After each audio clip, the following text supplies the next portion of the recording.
Bonjour à tous, j'espère que vous allez bien et que la santé va et que vous avez encore le moral. Donc voici la première vidéo, on va commencer par une correction des exercices qu'il y avait à faire. Alors je précise, je fais des vidéos pour mes 2 troisièmes, donc il est possible au tout début en tout cas qu'il y ait des décalages. Comme ici par exemple cet exercice que j'avais déjà corrigé avec une des troisièmes, c'est pas grave, ça fera pas de mal. Et ça va aller vite. Donc on avait parlé des homothéties et des différentes transformations. On va encore en faire un petit peu et puis on va passer très vite à un autre chapitre, c'est les statistiques.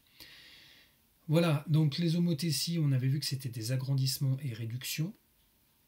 Dans cet exercice, on voulait un petit peu que vous compreniez quel est le rapport entre justement le rapport de l'homothétie et le fait que ça agrandisse ou ça réduise. Donc dans la figure 1, le A est agrandi, il s'agit donc d'un rapport plus grand que 1.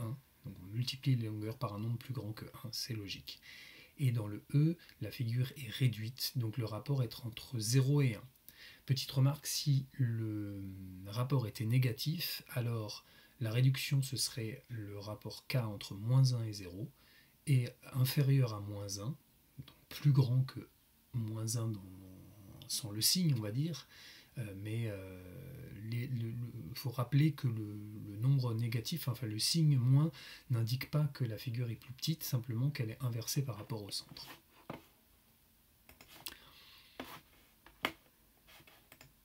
Je passe à l'exercice suivant.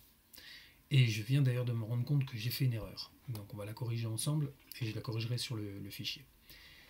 Il s'agissait de reconnaître les transformations. C'est l'exercice 40, page 190.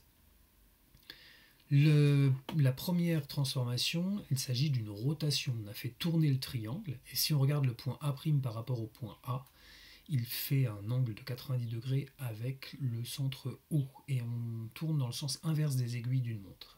C'est donc une rotation de centre O dans le sens inverse des aiguilles d'une montre, et d'un angle de 90 degrés. La figure B, c'est assez simple, c'est une symétrie axiale d'axe D. La figure C n'était pas une symétrie centrale, car si vous regardez, le carré A'B', C'D' est plus grand que le carré AB.